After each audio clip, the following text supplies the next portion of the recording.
Don't think that you will jump the process. You also go through the process. Okay.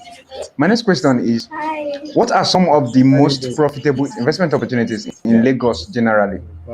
For now, I think I'm enjoying the prospect of commercial real estate. Yes, commercial real estate pays. But if by adventure you don't have the money for that, you can enter into different levels. Then I also advise not everybody is meant to start in Lagos. Yes, I'm in Lagos, but our two estates, landed estates are in Ibadan. We'll come back to Lagos. Mark this thing. We are still coming back to Lagos. But you see, you need a certain financial muscle to wrestle with the forces in Lagos, the authorities in Lagos. And I don't have it yet. Should I sit in my house and say I shouldn't do something? No. I have to start somewhere. After all, the head is the Lord's. So if there's blessing in Lagos, there is blessing. OP, I think, is it OP or Money Point?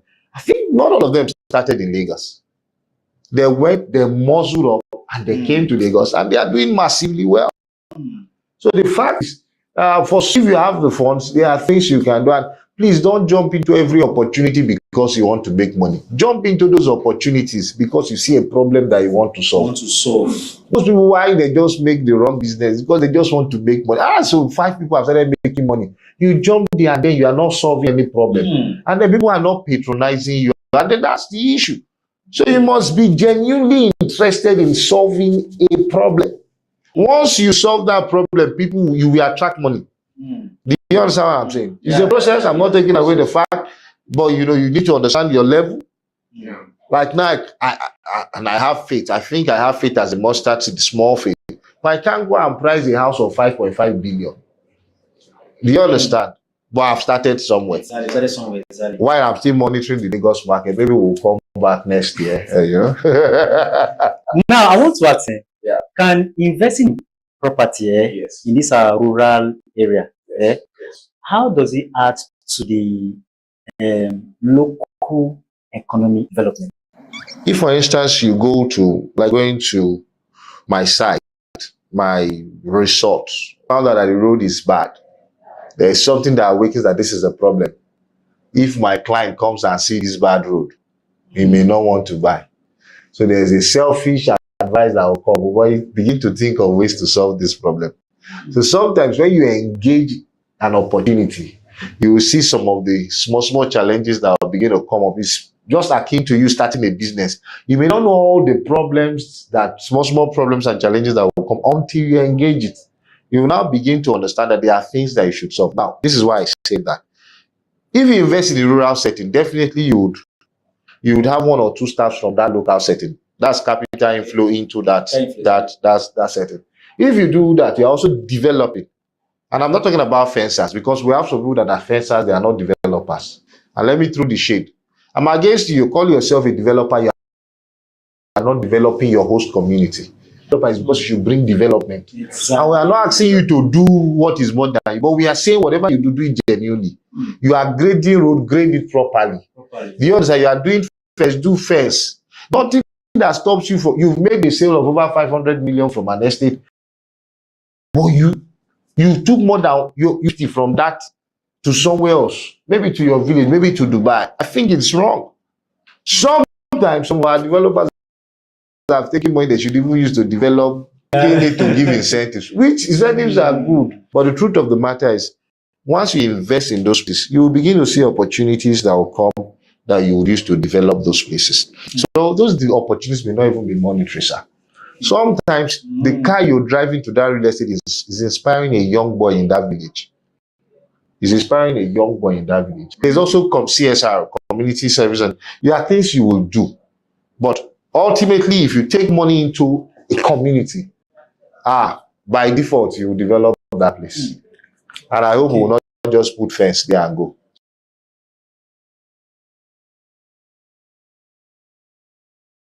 When it comes to real estate, people need to understand that they need to buy properties from verified real estate consultants, one. Secondly, verified real estate companies. The mistake most people make is that they go ahead to buy a property from Omonile, and then, these people can sell one land for like 15 different people. and then you get to encounter different problems. I heard of a story from a friend of mine where somebody he knew bought a land from Omonile, and till today that guy still doesn't know where the land is. Anytime he's trying to look for where the land is, he just gets missing. He doesn't know where the land is. You can call it voodoo, you can call it black magic, but a lot of stuff are involved. So what do real estate companies do? They interface between you and the family that owns this property. So they go ahead to do all the back work and all the stress in getting the properties for you. Ensure they also ensure that the title of the property is verified, before selling them to you. So, it has been a fantastic journey, and a whole lot of clients in diaspora trust us to secure properties for them because of the track record we have over time. People buy real estate from people they know, people they like, and people they trust. So once they know you, like you, and trust you, the rest is easy.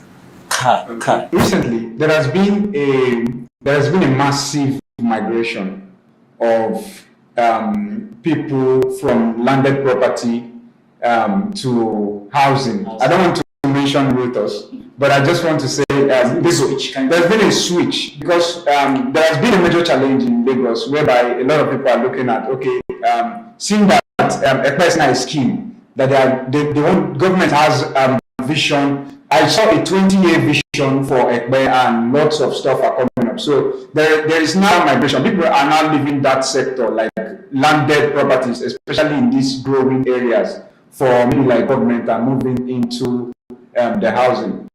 I just wanted to throw more light on that, look at that migration and everything. Okay, when it comes to that part, you need to understand that the real estate sector, especially in Nigeria, even in Lagos, is fast changing. And it's fast changing, it's moving very fast. That's one. Secondly, realtors want to make more money for themselves. A lot of them get to make a lot of money when they sell houses compared to when they sell lands. It actually depends on the price of the land and all of that. Now, they can sell a house in maybe Orchard Road for like 150 million, and they get to earn a certain amount in commission, running into millions. But you selling a land in maybe Ekpe or Ibejeleki for like maybe 10 million, the commission might not be so high. So one, they want to make a lot of money for themselves, and then secondly, people are also migrating from land sales to houses. I know a lot of real estate companies that have done land banking in the past, but now some of them have made money, and then they want to go into sustainable houses, affordable houses, for people. So I guess those are some of the reasons why. Okay. In addition to that, looking at Lagos State, what are the major challenges of real estate right now in Lagos State? Some of the major challenges are one, high construction costs. Now, when it comes to building, especially affordable housing, and the cost of materials and everything is high. The cost of is high. The cost of iron is high, and all of that. And is a major challenge. Secondly, a second challenge is lack of government funding. Most times, we don't really get adequate government funding to push real estate projects and real estate developments and all of that. Another challenge is unverifiable land titles. Most people find it difficult to move on their project because the land titles are not verified, and all of that, the back and forth from the government. So if all of these schemes are made easier for people, the challenge will reduce drastically. Okay. So now I want to ask this question because it's been bothering me. Now, going by the current challenges in the real estate sector, especially in Lagos, how do you advise first buyers? Because some of them now, because of what they've heard before, they're very, very skeptical to want to invest that hard money. Now, how do you be able to convince them? Because these are major things that most realtors are finding very difficult, like to be able to convince new buyers that want to jump into the market because of what those buyers have faced before in the past, or probably maybe their friend must have had their fingers burnt. So now they are no buy property here or one thing. So how can you now convince that kind of person? Okay, convincing that kind of person, first of all, one of the first steps is for you to be able to know and work with their budgets. Because anybody that wants to buy a property knows exactly how much they want to spend on buying that property. That is why, let me also say this here. Anytime I hear something and then somebody saying, I'm looking for a property, and then you ask them what's the budget, they say open budget. There's nothing like open budget. If you want to buy a property, you know exactly how much you want to spend on buying that property. So, for realtors listening to this, don't waste your time. Anybody that tells you open budget is just wasting your time. Now, first of all, you have to know their budget and then work with their budget. Secondly, you have to seek legal help. They have to ensure that maybe they are coming with their lawyer to ensure that the property that they are buying is solid and verified. To ensure that the title on the land is good, one. To ensure that they get the developer has gotten the right building approval and all of that. So all these things are Okay, some the of the major issues. things. Yeah, the major things. Okay, wow. So now another question now is this: the journey so far being a realtor, because most buyers, most prospects, they are very funny. They can frustrate. In fact, if you are not strong enough, You're not strong. you can be frustrated in the business. Yeah. In fact, it can even compel you to want to resign. I won't lie to you. True. So now tell us your own part. Like, what are the challenges that we face so far? Taking most prospects to the site, and then the day they don't like it. They have spent all time, money, and all of that. How is it been like? It has not really been easy. The real estate business is, I'll call it a business for the strong, because it involves a lot. As realtors, you need to be able to go to the sites, do your professional videos, ensure that the client sees the property, take them for inspection and all of that. It's a long process.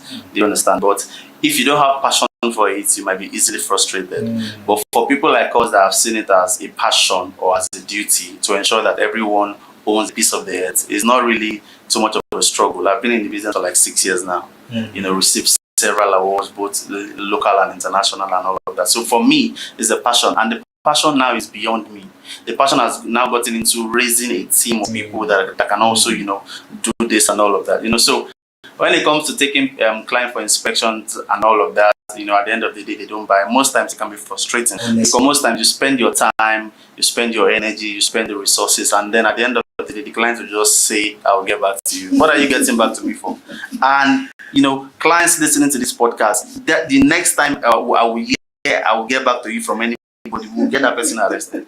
Yes, because what are you getting back to me on? You know it, and you have made up your mind. So that I will get back to you is just a way of discharging you and saying. Don't you feel that some of them, they must have gotten maybe a particular consultant or a realtor who has given the same information, and they are okay, they just want to hear from other people? I think some of them, they have that kind of. Yeah, some of them are time wasters. So that's why most of the time where you get to know that they are time wasters is when you now tell them, "Can you come for inspection, sir?" Because the best time to close a deal on a property is when the client is standing on the property. Do you understand? So most time when you tell those time wasters, "Can you come for inspection?" they'll like, they'll just give you one story. So so what we like to do is, if you're interested in the property, it's fine. Come and see the property, and then we can discuss further. So that's why the people that are into housing and all of that, if you want to see a particular building, they can tell you have to pay an inspection. The reason why they're asking for that inspection fee is to bring a level of commitment from you. So because of the fact that that you have committed some money into that inspection, you want to ensure that you finish it. So I don't know whether maybe very soon, if you want to buy land, we'll begin to tell you pay inspection. So by the time, How would that be like? yes, because by the time you want to buy a property of 10 million, and I'm telling you inspection fee is 100,000, and you pay, then I know you are serious. But if you don't pay, I don't take you seriously. So maybe we should start looking at that. Abi. But just that it want to scare some realtors, like it will scare a lot of people away and all of that. But we are also trying to want to protect ourselves, because we have a lot of issues where people will come for inspection after seeing the property and then staying in the sun, showing them the property, ensuring that they are fine. They get back home, and the next thing they tell you is, "I'll get back to you." It's frustrating. Come on. Come on. truly really frustrating.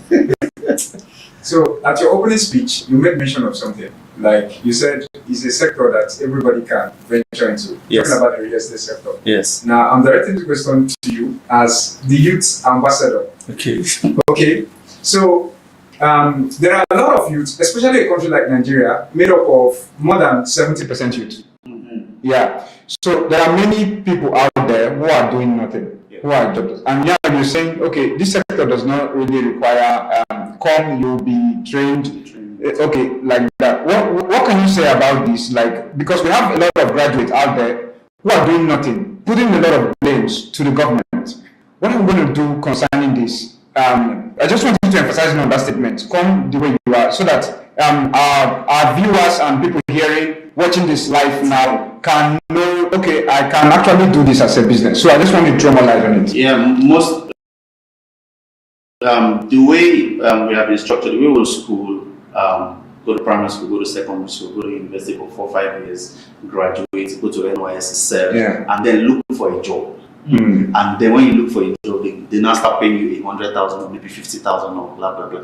That's the way we've been stereotyped. But we need to now start actually thinking outside of the box. Now, have you ever seen anybody that does 9 to 5 that is among the 4 list of billionaires? For 9 to 5 are not giving money.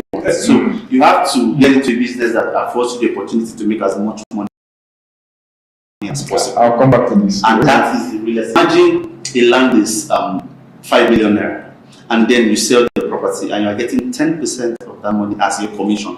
10% of 5 million naira is 500,000 on one plot. Imagine you sell 6 plots, that is 1 acre, that's 3 million naira. And then you can sell tomorrow, you can sell next tomorrow. There's no amount, there's nothing stopping you from selling, there's no limits. You understand? In this business, I have mentors that sell in acres, and they've made a lot of money for themselves. And the beautiful thing about it is that as you're selling, you're getting your commission. You're also getting incentives. I've seen people that have more than 15 cars in this real estate business. They didn't buy one with their money. Now, how did it happen? They sold a particular property of high volume. They got their commission, they got their incentives. So good. So why are a lot of people? Another thing is, I feel a lot of people do not have sufficient knowledge when it comes to this business. So it's one of the reasons why we are here, to educate people, especially the young people, even the old people. You see some people in their 40s, 50s, 60s, and they feel life is over. Life is not over. You can still make money while you're in your 60s. See the owner of KFC. Multi-billionaire in the 60s and 70s. So why are you giving up when you're 55? No, life is still like you. You can still make money. So that is why we have real estate warriors, to empower people to make money for themselves by selling real estate. Whether you are young, whether you are old, it doesn't matter. Really matter. And it doesn't matter whether you have the knowledge. Just come the way you are. We teach you. We do basic certification courses. We do advanced courses. We do master classes, and all of these courses are free because we are partners with this. We are partnered with these real estate companies, and they are paying for everything. So just come. This is very informative and educative. Yeah. Funny enough, there's some people in Nigeria that doesn't even know much about this. Yeah, and the most interesting part is that with zero capital. Just come the way you are. Now, if you check, for the past 7 years now, this has been in vogue. Yes. Are you getting it? It has been in vogue. Like a lot of people that miss out as a then, like if you swam out or then, do you understand? A lot of people missed out. So the opportunity still, come up again. Yes, it still come up again. So people are now diving into it. Now, I want to ask, but from now to 10 years to come, do you still think that this real estate of a team will still be booming like the way it's booming right now? Because a lot of people don't realize that, okay, I didn't invest before. My father didn't invest before. I need to start investing now. So do you not think from now to 10 years, this thing will still be? It will definitely evolve, because as long as we continue to have lands, as long as you have lands, real estate will never ever go out of vogue. What will just continue to happen is a migration of location.